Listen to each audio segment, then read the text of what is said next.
he might well agree. Gentlemen? I don't think there's too much doubt about that, Derek, but I also agree with you that Burgoyne doesn't really look as if he was tremendously enjoying the weather. It is an extremely cold day, and I think you'll find the beach road won't look at all happy either. He generally looks a bit starry in his coat, and Burgoyne just looked a little bit pinched by the cold, but as you can see, he's happy now he's in action, sailing down with Lorcan, who's in tremendous form. Burgoyne was second to Fishke, as Derek said, up at Ayr, and I should think, Jim, that was probably good enough to win this. I don't think there's much doubt his form is far and away the best of this quartet. He's already beaten Rossville in the race to which you just referred. Rossville was well behind Fishke and Burgoyne, and he's a bit lucky to find a £6,000 novice with so few rivals. And John, he's a long-striding horse who swings along. I agree, he didn't look great, but I'm pretty sure he'll win barring accidents. Yes, I suppose if there is a danger, the one on the right of the picture now, Over the Deal, Arthur Stevenson's representative, typical of the horses, the many horses that Arthur buys in Ireland. Over the Deal was third in a point-to-point there last March, this March that is, this year.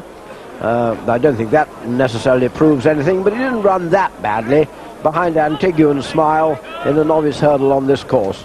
No, particularly as he's out of a mare who was a winning hurdler chaser. There's plenty of stamina in his pedigree, and the race to which you've just referred was 2 miles. He'll certainly come on, but as they're unlikely to go a really fast gallop here, John, it's not likely, I would think, to bring his undoubted stamina into play, although, as you say, he should come on, and he looks the sort to gradually improve with racing. I should think Arthur is thinking of fences for him before too long. He's only 4 now, of course, Over the Deal, but a future chaser, I should think. That's Rossville on the right of your picture now. Rossville really hasn't anything much to recommend him yet. A 5-year-old by Kemal. He's never troubled the judge over hurdles so far. Distant Cherry, on the other hand, the grey mare, has won 3 points this year, but hasn't done much over hurdles. No, she looks a bit slow. She stays extremely well, but she just won't be quick enough against Over the Deal and Burgoyne. They're being called in. Here's Graham.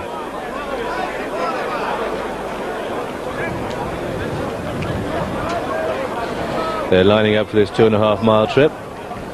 And Burgoyne at 4-1 on is in 3rd place, and I must echo Jim's sentiments. The sponsors, Philip Corns, must be a tingy little bit disappointed that such a poor turnout for this valuable race. However, 4 we have, and it's the grey, Distant Cherry, who leads as they come to the first. Distant Cherry the leader. The odds-on favourites over in second, all safely over the first flight. In fact, Over the Deal is sharing second place, and Rossville is just the back marker. So they make their way down towards the 2-mile start, and it's Distant Cherry the leader, but only just, as she is being joined by both Burgoyne, who races wide of Over the Deal, and a couple of lengths behind these comes Rossville, 4th of the 4 at this stage. So they turn into the home straight and level up towards the second flight, and it's Distant Cherry the grey on the inside. That's the right of the picture, not as fluent as Burgoyne, who really attacked it and looked as if he was enjoying himself and just warming to his work, having jumped 2. It's Burgoyne leading from Over the Deal and Distant Cherry, and Rossville 4th of the 4. Come down towards the 3rd flight. They jumped 10 in all in this Philip Corns Novice Hurdle Race Qualifier, and as they come to take the 3rd, another good fluent jump by Burgoyne. Bowling along in front, the very Distant Cherry just flashing her tail a little bit. Racing between these is the Arthur Stevenson horse Over the Deal, and still 4th of the 4 is Rossville. So they race past the winning line, and it's Distant Cherry the grey who just shades Burgoyne, but they've got a circuit of the course to go and 7 more flights of hurdles to jump. A left-handed turn with Distant Cherry and Burgoyne from Over the Deal and Rossville the back marker. Down to the 4th, Distant Cherry, Burgoyne long odds on, the Peter Saville colours on the left of the quartet as they make their way, I say race, but they make their way towards the fourth. And it's Burgoyne comes to it. Jumps it well, hasn't touched a twig. Over the deal, just a little bit slippery on landing there. But they come to the fifth. Distant Cherry and Roger Marley on the right. And it's Burgoyne and Lorcan-Wire in the maroon with the blue sleeves. And behind these comes Rossville, and over the deal in the black and white hoop sleeves. And Jim and John, at this stage, if you'd had £4,000 on Burgoyne to win you 1,000 tax-free, would you be feeling happy with yourself? Well, I wouldn't be committing suicide, certainly. He's jumped, so far, touch wood, an absolutely flawless clear run. The last hurdle's the only one he hasn't met absolutely perfectly. Let's just see this one. Ping, absolutely perfect. So Lorcan-Wire is having a lovely ride.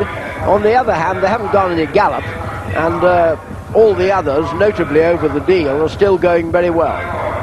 Over the Deal, just a little bit novice in as much as he hasn't had much racing, and he pulled very hard early on, settled better as the race has gone on, and he's gone a bit further, and still there with every chance. And the mare, Distant Cherry, is trying to keep close company with them. And don't forget, the fourth horse home picks up £245, whoever that one is. But it's Burgoyne, long odds on, from Over the Deal with the hoop sleeves, the stripes of Distant Cherry. And they make their way down towards the next flight of hurdles, and Burgoyne led there. I must say, his style of jumping is impressing me. That is Distant Cherry just dropping away. Rossville has made ground. That one goes through in the third place. Now it's a stiff uphill climb into the home stretch, and Burgoyne going on, and Over the Deal with the hoop sleeves. Chris Gant just waving the wand a bit, but he's dropped back into third place and looks as if he'll have to settle for third or fourth at best. Rossville's come through in the second. But any falls on Burgoyne chaps anywhere about in the country, I wouldn't mind a bit now. But they've still got two more flights of hurdles to jump. Brought over to the stand side, always a wise policy here at Newcastle. And Rossville looks very tired.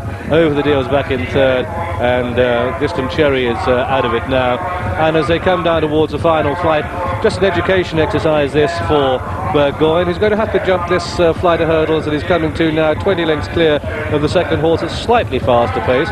And look at the horse, measure it, pricks his ears. Oh, doesn't he jump well? And it's Burgoyne a long way clear. Lorcan-Wire comes round.